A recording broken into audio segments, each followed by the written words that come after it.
So, Lex, as you can't be trusted at all, maybe we should ask the rookie to be our new boss. I suggest we talk about this back at the base.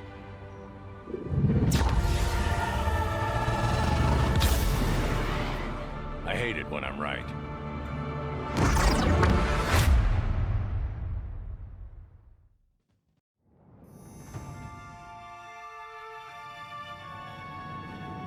My man, I've been waiting for you.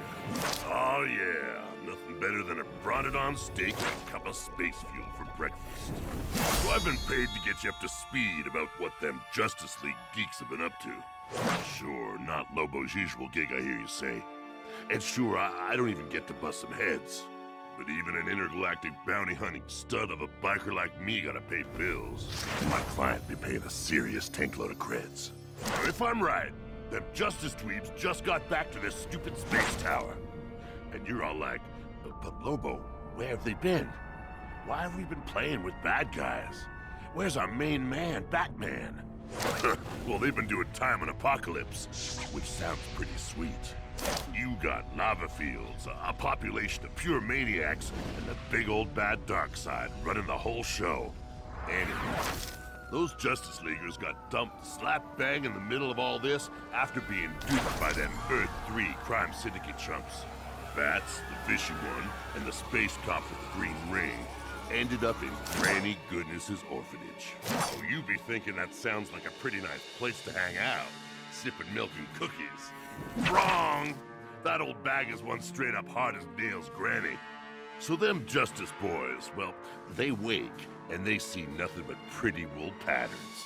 And you say, Lobo, maybe old Granny gone soft and whipped them up some ill-fitting sweaters. Wrong again, sunshine. So once them Justice Leaguers had really ticked off Grail, she only goes and totally loses it. I mean, she's a real chip off the old block. When I'll end the days with them I-beams of hers. Only Bats, he got the smarts.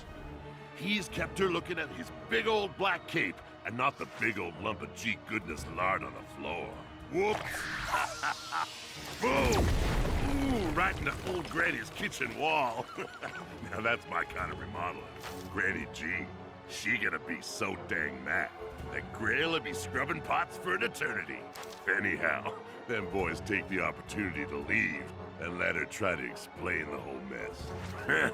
Ditching out on the washing up, too. My kind of guys.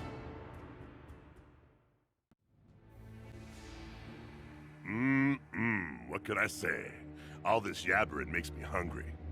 I like my flapjacks like I like my motorbikes.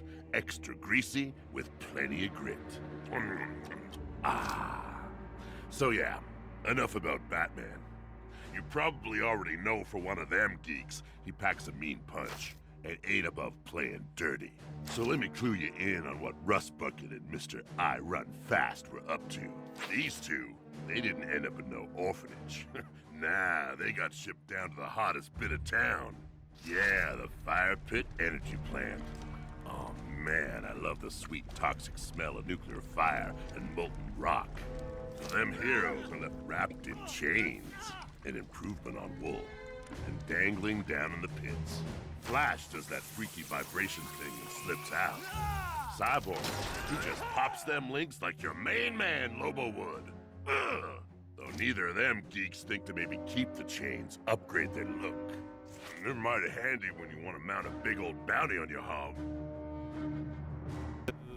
And boom, right in the ugly kisser. Them heroes knocked out the oversized cockroach. Which ain't no bad thing. Manus' outfit makes Flash look like he's got style. I mean, green and yellow with that weird little hat. What a mook. The boys snag old Blue and head out of there. Who, by the way, looked like he was in real need of some sunshine. Seriously, solar powers?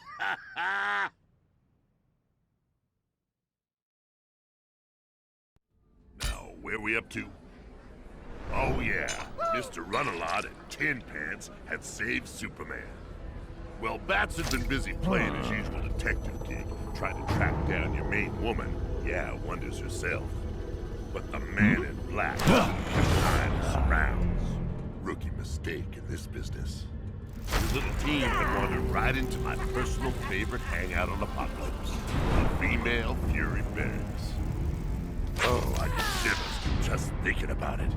These girls, they spend every waking hour brawling, honing feral instincts into warrior smarts. Yeah, I dig that place. Bats, true to his detecting skills, finds wonders. Only she's looking a little wild than usual, which is my book made her all the more rockin'.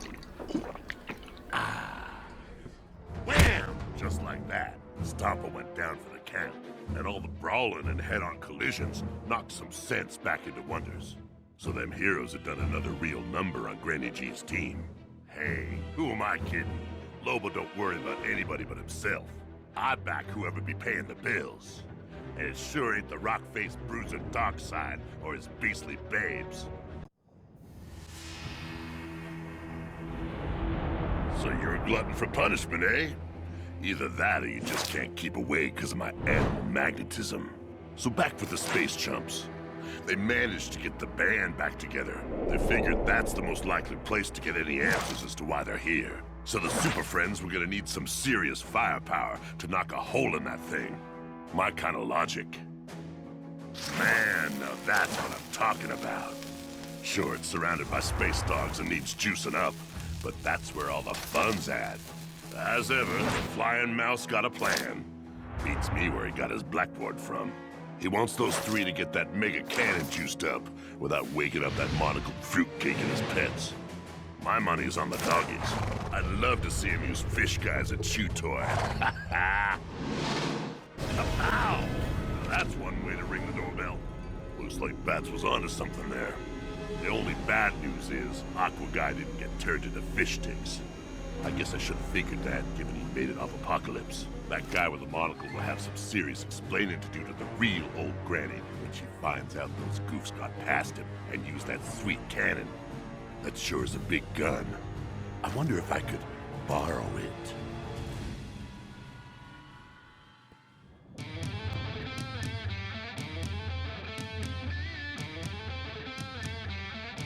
Maybe sometimes I think there's more to being the universe's main man than shooting stuff.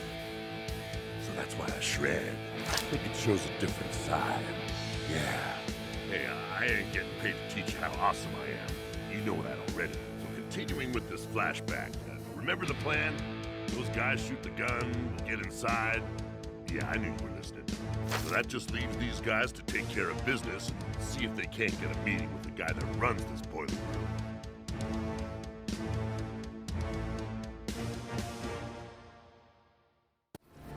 Oh, that's harsh. The guy opens up, and what does he get? Shot down with his own axe. That Kanto maybe should have thought about skipping the singing and just done bit better at guarding the palace. So these clowns finally get to where you guys met back up with them. Bursting in on Darkside mid-rant and wanting answers. What's the deal, you great mook? So that's me done. My filch is in, and now I needs a nap. And no, I ain't dishing out no spoilers for how it all turns out. They ain't paying me enough for that. Get out of here, you crazy kids. Ain't you got somewhere else to be?